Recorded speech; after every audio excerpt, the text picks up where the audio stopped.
Guitou de Djamaldine Benchenouf. Salam alaikum, Azul bonsoir. Pour de nombreux initiés du système algérien,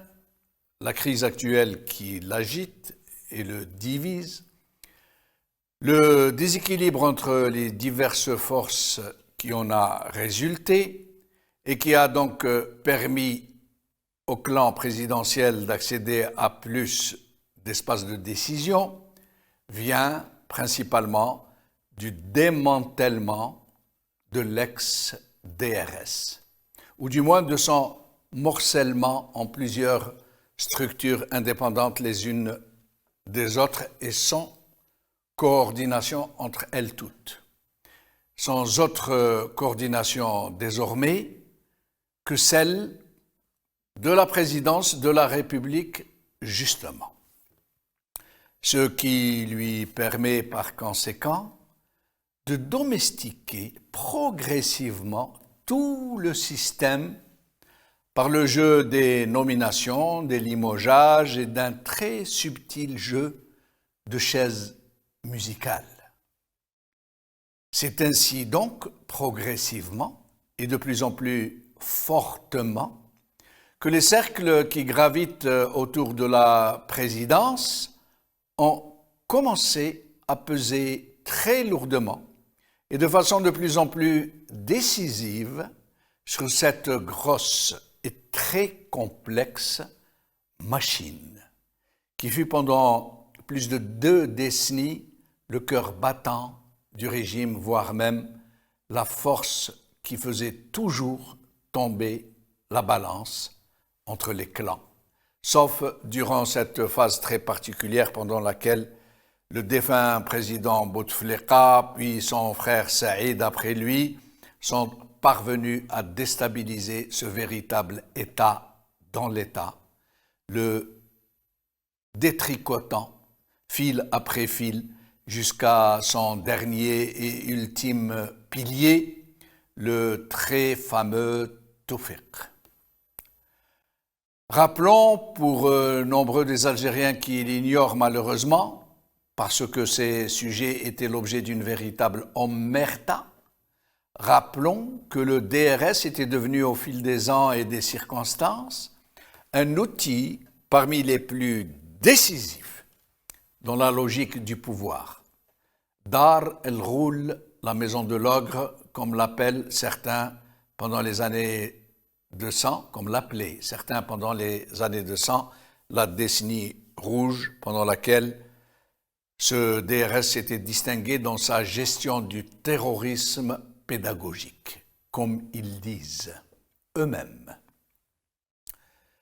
Le DRS, héritier de la sécurité militaire, elle-même héritière du MALG, avait lentement mais inexorablement dégénéré de structures de renseignement destinées à la protection de l'État, comme ils disent, en inexorable machine de manipulation et de mort, dont le seul objectif d'empêcher les Algériens de recouvrer leur souveraineté sur leur propre pays. C'est aussi simple que cela. Ces exorbitantes prérogatives, les exorbitantes prérogatives du DRS, ont échoué entre les mains de quelques individus seulement, d'un homme en particulier, qui en est arrivé à se faire appeler Rabb Dzaïr, le dieu de l'Algérie. Ces prérogatives ont été dépassées par l'impensable puissance qui était entre leurs mains au point où le fonctionnement de la machine leur échappait parfois à eux-mêmes, comme ce fut le cas dans la manipulation du terrorisme qui allait se transformer très vite en logique de mort, où quasiment plus personne ne savait qui était qui tuait qui, et où le sadisme le plus bestial et des soudards sanguinaires allaient avoir table dressée dans une implacable guerre contre les civils. À l'intérieur de la logique de cette pieuvre tentaculaire, Au milieu d'une foule interlope d'assassins désaxés et d'opportunistes en tout genre, des hommes et des femmes intègres existaient pourtant, enfermés dans une conviction qui les avait incarcérés et qui avait fait d'eux des forces engagées contre leur propre nation, à leur insu ou malgré eux, contraints et forcés, parce qu'ils étaient enfermés par des impératifs de discipline et d'indiscutable obéissance à la hiérarchie. Ce sont ces agents qui apporteront demain toute la lumière sur ce qui s'est réellement passé. Mais chaque jour compte pour lancer une dynamique vérité et justice parce qu'ils ne sont pas immortels, ces gens, disposés à parler, disposés à tout dire, disposés à tout révéler. Aujourd'hui, le DRS n'est plus ce qu'il fut. Mais ses anciens chefs, tout particulièrement le plus important parmi eux, le fameux Tawfiq, conservent malgré tout une influence certaine sur les actuels tenants du pouvoir. Ils ont entre leurs mains 25 années de rapports quotidiens sur quasiment tous les Algériens qui ont un tant soit peu d'importance dans l'échiquier politique. 25 années de BRQ, bulletins de rapports quotidiens, un flicage hyper personnalisé. Ils savent tout sur tout le monde. C'est d'ailleurs ce qui explique qu'ils gardent une grande influence dans les équilibres alors qu'ils ont été mis à la retraite.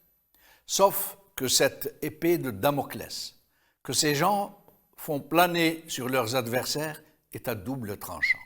Parce que eux aussi, ces anciens chefs du DRS,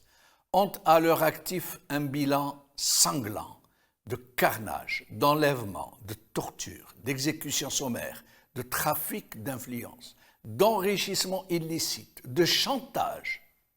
et je passe sur tout le reste. Autant dire qu'une situation est en gestation, qui pourrait accoucher de développements que personne ne peut imaginer. Que ce régime le veuille ou non, nous sommes à la veille de grands bouleversements que personne ne pourra empêcher et qui provoqueront à leur tour des réactions en chaîne. Ce qui est à craindre pourtant est que ça ne se passe contre les forces de ce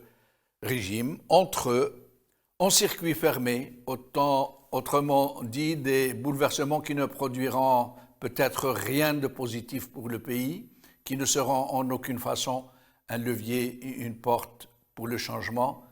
à moins que la société civile algérienne, cette autre arlésienne, dont tout le monde entend parler et que personne n'a vu, à moins que cette société civile n'entre dans l'équation et qu'elle parvienne à mettre dos à dos les fauves qui se disputent la charogne et qui pourraient, dans ce cas, les montrer sous leur véritable jour à un peuple qui attend toujours l'avènement de ce très mythique État de droit.